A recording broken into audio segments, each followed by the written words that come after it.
കാറ്റ് എന്നെ വല്ലാതെ ഭയപ്പെടുത്തുന്നു. ദേഷ്യപ്പെടുന്നതിനേക്കാളും ഭീകരമായി സ്നേഹം. ഞാനില്ലേ കൂടെ?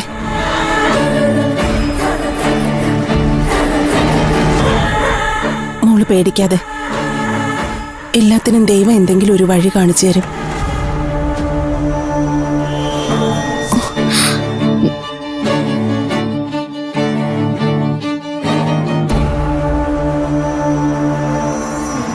എന്താ കാലത്ത് അമ്മയും മോളും കൂടെ ഒരു ഗൂഢാലോചന?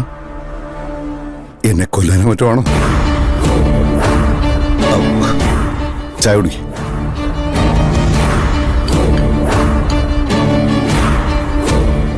കുടിക്കേ.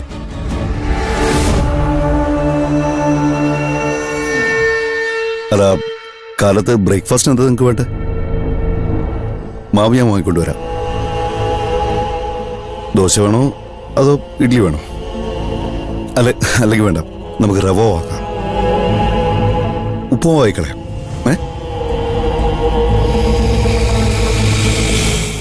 വാ.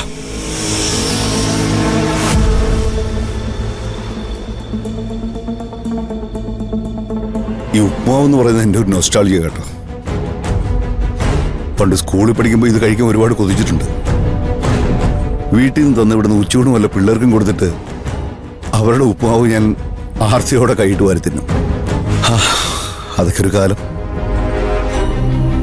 കൊതിയുണ്ടാവണം, എന്നാലേ സ്വാദുണ്ടാവും. അത് ഭക്ഷണത്തോടായാലും ജീവിതത്തോടായാലും. ഏതായാലും ഇങ്ങോട്ടുള്ള ഈ വരവ് വളരെ നന്നായി. ഒരുപാട് കാലം കൂടി ശ്രീനി ഒന്ന് മനസ്സ് തുറന്ന് കണ്ടല്ലോ. എന്റെ മനസ്സെപ്പോഴും ഞാൻ തുറന്നു തന്നെ വെച്ചേക്കുന്നേ. പിന്നെ ഈ മാറ്റം, വീട് മാത്രമേ മാറിയിട്ടുള്ളൂ, എന്റെ തീരുമാനങ്ങളൊന്നും മാറിയിട്ടില്ല. ഇവിടെ ആവുമ്പോ നിന്റെ മോള് പ്രസവിച്ച ആരും അറിയില്ല.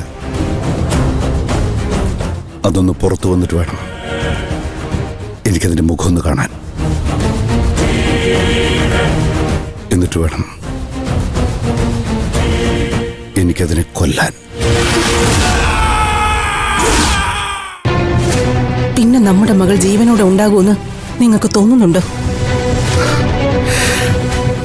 ഒരിക്കലുമില്ല. ഇവളെയും ഞാൻ കൊല്ലും. വിഷക്കായ പറിച്ചു കളഞ്ഞുകൊണ്ട് മാത്രം കാര്യമില്ലല്ലോ, മരവും വെട്ടിക്കളയണ്ടേ?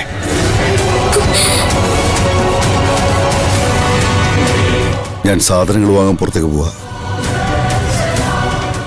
രക്ഷപ്പെടാൻ ശ്രമിക്കണ്ട, നടക്കില്ല.